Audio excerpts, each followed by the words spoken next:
So beginning with the problem. So why is this topic influential in today's society today?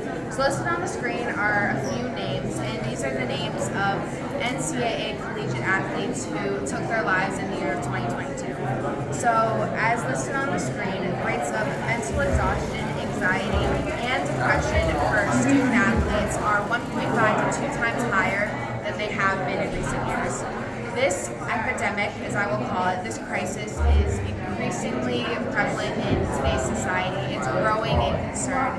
And unfortunately, we do not really have an exact reason as to why. There's many reasons, which I will go through my presentation, but this topic is under-researched, and that is one of the primary causes in doing my research. So some important terms to get through before I go through my presentation.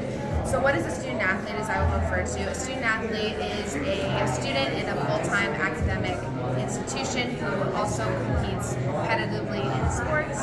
Athletic identity, or as AI, as I will refer to it as, is the degree to which a person, a student athlete, originates and identifies with their sport. So for example, a person with a stronger athletic identity would say, I am a swimmer, as opposed to I swim. So that's where athletic identity comes from. And then academic achievement refers to the academic success the student will have. And then anxiety is an emotion and a disorder characterized by intense worried thoughts or intense feelings of tension as well. So moving on from there, I just want to go through quickly what I learned in my literature review and what the gap is. So what is yet to be discovered. So going through a ton of literature on these three topics that I mentioned, I determined that the results through all of these three variables were very mixed and inconclusive throughout the course of the project. So, for example, stronger athletic identity was hypothesized to correlate with greater anxiety, and stronger athletic identity in individuals was also hypothesized to correlate with an increased level of academic achievement.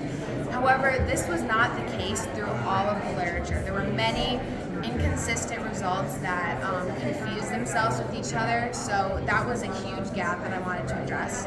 In addition, high school student athletes are severely under-researched in this population. Most of the research that exists on these topics are for elite professional athletes or collegiate athletes, so that is another gap that I wanted to address.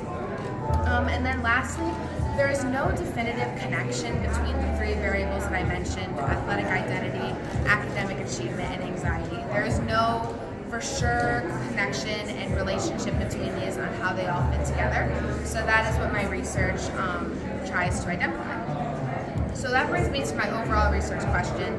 Is there a relationship, and if so, what are the connections between high school student athletes, athletic identity, academic achievement, and anxiety?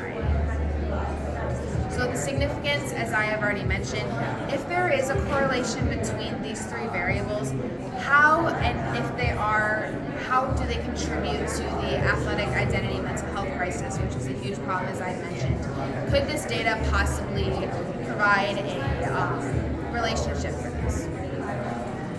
So moving on to my methodologies, how I conducted my research. I used a survey, which is a quantitative method. I used an online survey in order to maximize the amount of participants I could get at my school and high schools around my area. This consisted of 20 multiple choice questions and 6 open-ended questions in my survey.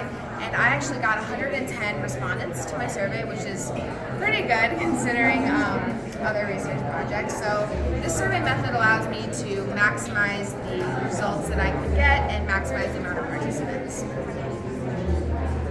So moving on, I used 3 research instruments in order to conduct my correlational data. So beginning with this athletic identity measurement scale, this is what I used to score a participant's overall athletic identity. So if they took this, it's a Likert scale, so if they gave their responses and they had a higher score, this was more indicated of a stronger athletic identity as opposed to a lower score, which is more resulted in a lower athletic identity.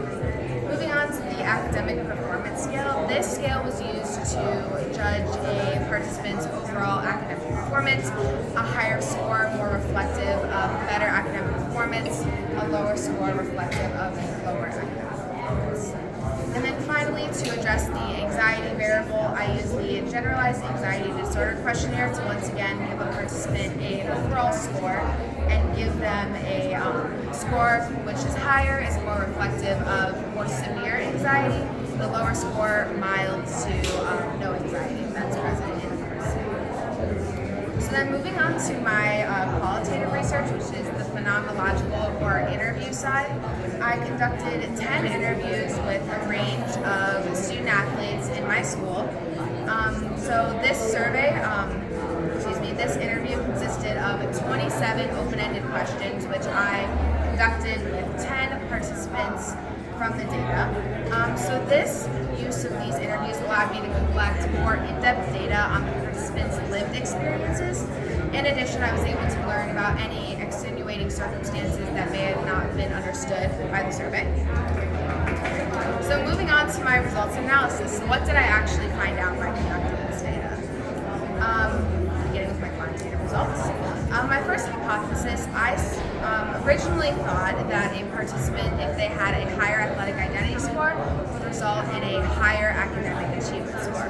However, as shown by the graph, this was not actually the case. So this was contradictory to the original research, and upon further evaluation of my sources, I actually realized that the scale that I used, the academic performance scale, was not really reflective of a overall student's academic performance. So from there, I realized I might have to use another variable. This other variable being a participant's GPA. So in the survey, I also had the participant report their GPA score. When I correlated their participant's GPA with their athletic identity score, I found a significant relationship. So as a participant's athletic identity score increased, so did their GPA. So this was an interesting finding that was interesting because it contradicted with the majority of the research in the literature. My second hypothesis, I originally thought that a participant's athletic identity, as it was higher, their anxiety levels would increase as well. However, through the data, I found that this was not significant, and it was very contradictory to what the data said as well. So doing this significant correlation, I found that it was not true. And then going through the data, as I was going through it, I noticed that there was a difference between the scores in all of the variables between males and females. So one of the most important results that you'll see on this screen is that the female overall anxiety score was a lot higher than the male anxiety score overall.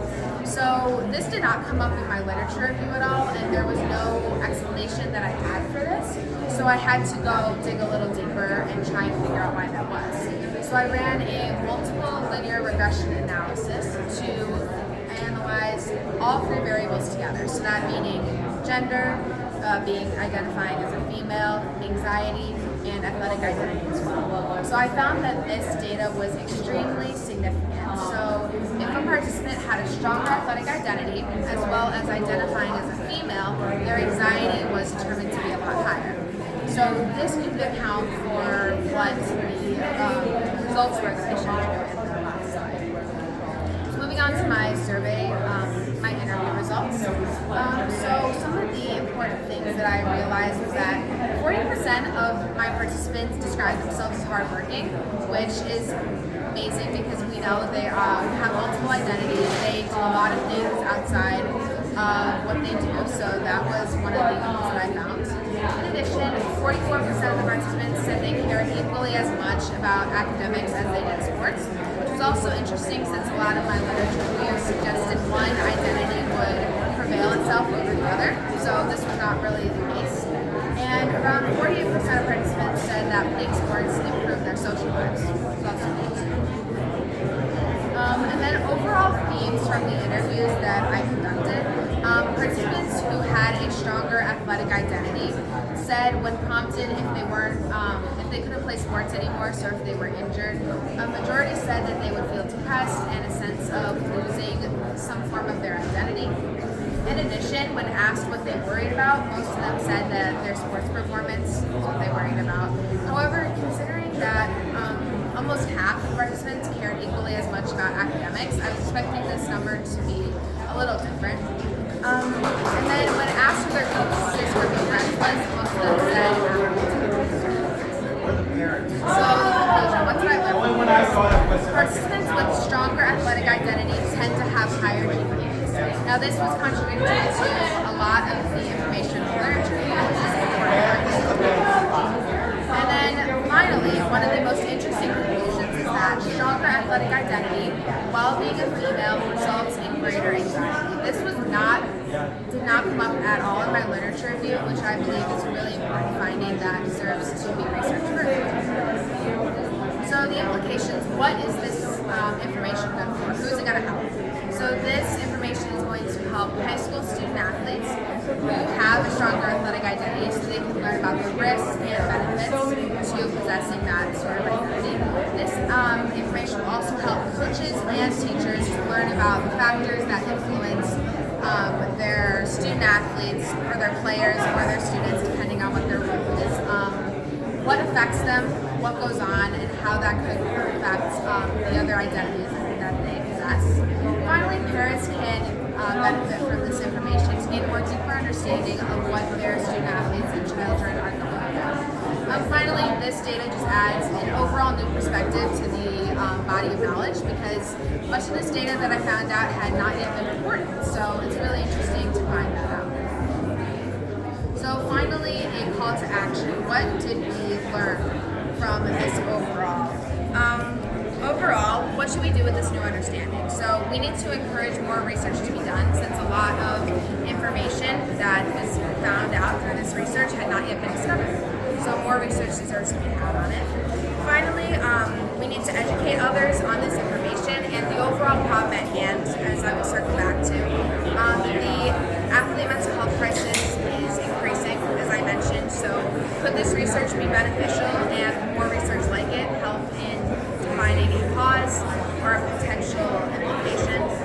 Lastly, we need to be mindful that this information exists, be mindful that the epidemic is real, and we need to do all we can to try and solve this crisis and learn